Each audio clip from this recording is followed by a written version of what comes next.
Alright ji, coming back.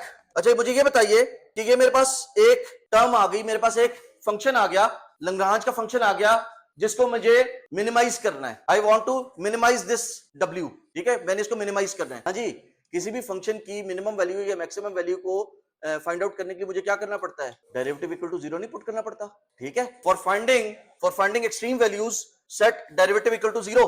For finding extreme values put derivative equal to zero. अब इसके अंदर variable कौन सा है? क्या अननोन है हमारे पास? हमने क्या कहा था कि हमारे पास अननोन वैल्यूज क्या है? एक्स तो हमारी इनपुट्स है ना, अननोन वैल्यूज क्या है हमारी?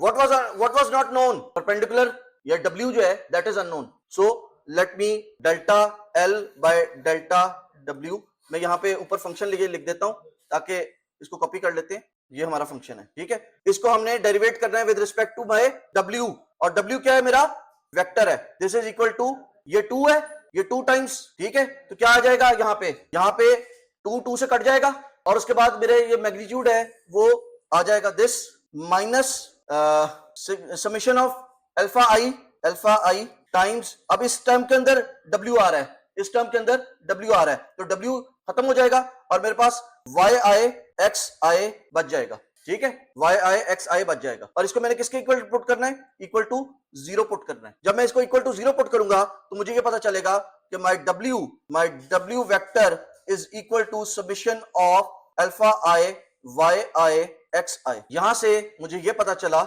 यहां से इस फंक्शन से मुझे ये पता चला कि मेरा जो वो है, it is some linear, w is some linear combination, w is some linear combination of inputs of all या सम ऑफ द सम। जितने भी मेरे इनपुट्स हैं, जितने भी मेरे सैंपल्स हैं, उनमें से कुछ इनपुट्स का या सारी इनपुट्स का लीनियर कॉम्बिनेशन है, लीनियर कॉम्बिनेशन है, उन सबकी सिंपल मैंने एडिशन की हुई है। और अल्फा आई कुछ के लिए 1 है, कुछ के लिए 0 है। Alpha i would be 0 for some inputs and it would be 1 for some other inputs. अच्छा जी, इसके अंदर मेरे पास सिर्फ एक ही वेरिएबल है या एक से ज्यादा वेरिएबल थे? यहां पे देखिए मेरे पास अननोन क्या था? मेरे पास एक, इस इक्वेशन में अगर आप देखें तो इस इक्वेशन के अंदर एक मेरे पास w अननोन था और एक b अननोन था।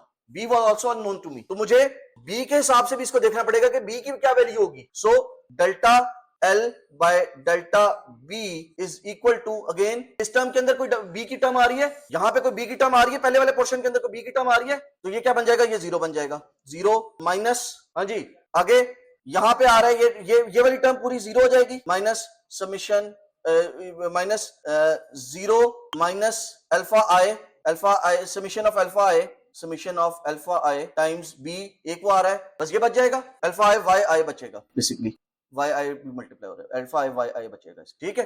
सो यहां से मुझे पता चला summation of alpha I Y i is equal to 0। ये मेरे पास दूसरी फाइंडिंग आ गई, ये दो वेरिएबल्स आ गए मेरे पास जी। b was some width, some value, मैंने ऊपर कहा था ना b is equal to minus c, b is equal to minus c मैंने ऊपर यहां पे कहा था। इसकी वैल्यू अगर कुछ किसी नंबर से बड़ी होगी तो हम कहेंगे कि पॉजिटिव साइड है, किसी नंबर से छोटी होगी तो हम कहेंगे नेगेटिव साइड है। वो नंबर कौन सा हमें नहीं पता। हमने कहा था कि ये हम प्रोजेक्शन लेंगे और इस प्रोजेक्शन की वैल्यू अगर किसी नंबर से बड़ी हुई, कौन सा नंबर हमें नहीं पता, किसी नंबर से बड़ी हुई, सम कांस्टेंट वैल्यू से बड़ी हुई, तो हम इसको पॉजिटिव साइड पे कंसीडर करेंगे, और किसी अगर नहीं होगी तो हम नेगेटिव कंसीडर करेंगे, ठीक है। ये जो बाउंड्री लाइन है, इस बाउंड्री लाइन के पार जाने के लिए हमने कहा कि सम c डिस्टेंस अवे है, ठीक है। तो c को हमने माइनस b कहा था, तो अब हम b के फॉर्म में इसको ले आए। अच्छा जी, ये जो वैल्यूज मेरे पास आई w की और b की, ये जरा वैल्यूज पुट कर दें अपनी ओरिजिनल इक्वेशन के अंदर। ओरिजिनल इक्वेशन के अंदर वैल्यूज पुट करते हैं, मेरी लैग्रांज की ओरिजिनल इक्वेशन बन जाएगी। लैग्रांज की इक्वेशन के अंदर ये वैल्यूज पुट करते हैं, so comes l is equal to 1/2, ये था ना, ठीक है, minus summation of alpha I Y I x I plus b minus 1, ये थी ना मेरी equation. X i W i, हाँ डब्ल्यू आई भी था, डब्ल्यू आई एक्स आई था, Y I W I x I, Y I W I x आई, ठीक है, ये थी मेरी इक्वेशन। इसके अंदर जरा वैल्यूज पुट कर दें, सो दिस बिकम्स, अच्छा व्हाट इज दिस, ये जो मैग्नीट्यूड है, मैग्नीट्यूड क्या है? मैग्नीट्यूड का स्क्वायर क्या होता है? This is actually equal to w times w, this is actually w times w। तो what is w? This is equal to magnitude का स्क्वायर, उसकी डॉट प्रोडक्ट है, x के अपने साथ डॉट प्रोडक्ट है। तो this becomes l is equal to 1/2 summation of alpha I Y I x I. अच्छा, क्योंकि दो मरतबा आ रहा है तो मैं एक मरतबा उसको i कह देता हूं, एक मरतबा j कह देता हूं। Summation of alpha j Y j X j minus summation of alpha I Y I x I plus into क्या है जी, summation of alpha J Y J X J plus summation of alpha I Y I times B minus ये 1 के साथ भी था, तो यहाँ पे मेरे पास आ गया समेशन ऑफ अल्फा आई, क्योंकि ये यहां तक मल्टीप्लाई हो रहा था, ये यहां तक मल्टीप्लाई हो रहा था, ठीक है, यहां तक मल्टीप्लाई, ओके, ये यहां से मल्टीप्लाई हो रहा था, ओके। नाउ ये जो टर्म है, ये जो कॉम्बिनेशन, दिस इज जीरो, ये कॉम्बिनेशन जीरो बन गया, and this combination is similar to this dot product, so this becomes 1/2 क्या आएगा जी, L is equal to 1/2 minus के साथ आ जाएगा, क्योंकि ये y है, ये -1 है, ये टर्म और ये टर्म सेम है, कोएफिशिएंट सेम है, तो 1 - 1 हाफ, ठीक है, माइनस समेशन ऑफ अल्फा आई, ठीक है, ये आ गया। सो और इसके साथ एक माइनस यहाँ पे और एक माइनस बाहर है, तो ये प्लस हो जाएगा, so this becomes summation of alpha I, और यहाँ पे देखो मैंने वो मिस कर दिया, इसके साथ ये पूरा फैक्टर भी तो लिखना था, यहाँ पे इसके साथ इसका पूरा वेक्टर भी तो लिखना था, summation of alpha I Y I x I times summation of alpha J Y J X J, ठीक है, ये भी तो लिखना था ना। सो दिस है माइनस, बेटा ये हाफ था और ये -1 था, तो मेरे पास आखिर में क्या बचा, माइनस हाफ ही बचा ना, हाफ -1 इज माइनस हाफ, ठीक है। So this is alpha I minus 1/2 summation alpha I alpha J Y J X I dot X J. अब मेरे पास वेक्टर सिर्फ एक्स रह गए, बाकी सारे वेक्टर्स मैंने खत्म कर दिए, मेरे पास वेक्टर जो हैं वो सिर्फ एक्सेस रह गए, बाकी वेक्टर्स मैंने खत्म कर दिए, और इससे मुझे ये पता चलता है कि ये दिस इज माय एल, और इससे मुझे ये पता चलता है कि जो मैंने एल बनाया है, this L only depends on dot product of pairs of samples. जो मेरे पास सैंपल्स थे, आई और जे जो सैंपल्स थे, उनके पेयर्स की डॉट प्रोडक्ट के ऊपर डिपेंड कर रहा है, बाकी सारी चीजें जो हैं they are some constant values, y i y j +1 और -1 है, अल्फा आई अल्फा जे जीरोस हैं और वंस हैं, ठीक है। सो सिर्फ उसकी डॉट प्रोडक्ट के ऊपर डिपेंड कर रहा है। और जो मेरा डिसीजन रूल है, ये यहाँ पे आप देखिए, मैंने जो डिसीजन रूल लिखा था, डिसीजन रूल क्या था मेरा, decision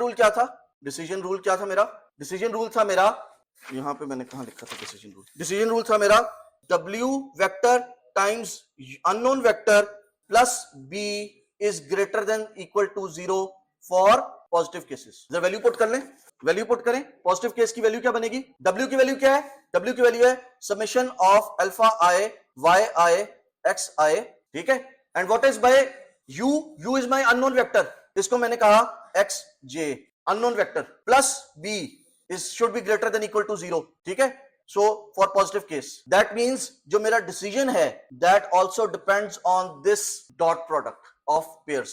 So decision also depends on dot product of pairs of samples. उन सब की एडिशन है। इसका एडवांटेज क्या है, इसका एडवांटेज ये है कि लेट से आपके पास एक केस है, एक प्लस यहाँ पे है, माइनस यहाँ पे है, ठीक है।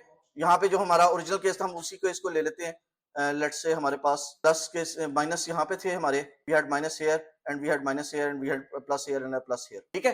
सो हमारी जो लाइन है, वो line, this would be our decision boundary, हमारी लाइन जो है वो इससे पीछे नहीं जा सकती, इससे नीचे नहीं आ सकती, ठीक है।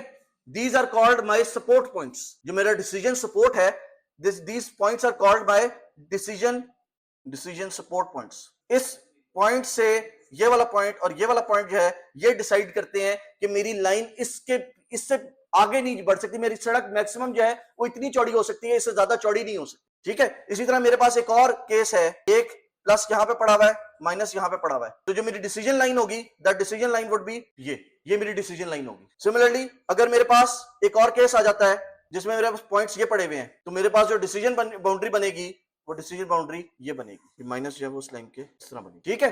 सिमिलरली एक और केस आ जाता है जिसके अंदर मेरे पास एक पॉइंट प्लस यहाँ पड़ा हुआ है और माइनस यहाँ पड़ा हुआ है, सो मेरी जो डिसीजन बाउंड्री होगी वो अगेन यहाँ से और यहाँ से गुजरेगी, ठीक है। लीनियर कॉम्बिनेशन है, एक सिंपल सीधी लाइन लगानी है जो कि इन दोनों पॉइंट्स को डिवाइड कर देगी और इनके दरमियान में इंश्योर करेगी कि मैक्सिमम डिस्टेंस है, मेरे पॉजिटिव केसेस और नेगेटिव केसेस के दरमियान में मैक्सिमम डिस्टेंस को इंश्योर करेगी, ठीक है। लेट्स से मेरे पास एक और केस आ जाता है, माइनस माइनस प्लस प्लस। अब क्या करेंगे, give me one line that can divide my system into different sets. मेरे पास डेटा जो है वो कुछ इस तरह पड़ा हुआ है कि नेगेटिव केसेस लेट से यहां पड़े हुए हैं, नेगेटिव केसेस पड़े हुए हैं, और पॉजिटिव केसेस जो हैं वो इस तरह पड़े हुए हैं, डोनट शेप डेटा है। So can you find out a line that can separate my positive cases and negative cases? Let's say my data looks like, ठीक है, this is my data. मैंने reds को और blacks को अलग अलग करना है and I can only draw one straight line, ठीक है।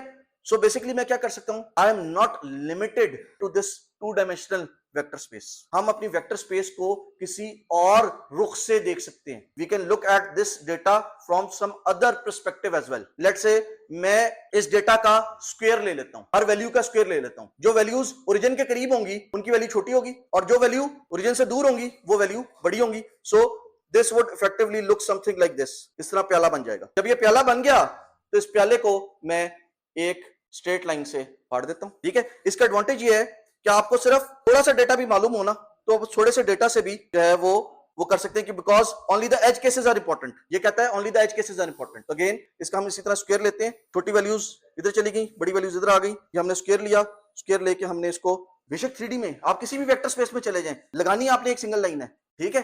आप हायर डायमेंशन में चले गए, लेकिन हायर डायमेंशन में जाके लगाई तो आपने एक सिंगल लाइन ही ना, उसके बाद उसको वापस ले आए, आपने एक प्रोजेक्शन ही लगाई है ना। आप you can project this data into any vector space in any dimension, ठीक है। लेकिन जहां पे भी आप जाएंगे वहां पे जाके आपको लगानी एक सिंगल लाइन है। You can visualise your data in some other dimension. हम क्या करें, हम स्क्वायर डायमेंशन में इसको, हम डेटा को instead of looking at a flat dimension हम इसको स्क्वायर डायमेंशन में स्टडी कर रहे थे। हमने यही काम सारा बजाय स्क्वायर डायमेंशन में, फ्लैट डायमेंशन में करने के, हमने स्क्वायर डायमेंशन में ये काम किया, ठीक है। बाकी सारा काम वही हुआ, एक लाइन लगी, हमारा डेटा अलग हो गया, ठीक है। ऑलराइट जी, that's it. And this is called, this whole approach जो हमने आज देखी है, this is called support vector machine और SVM।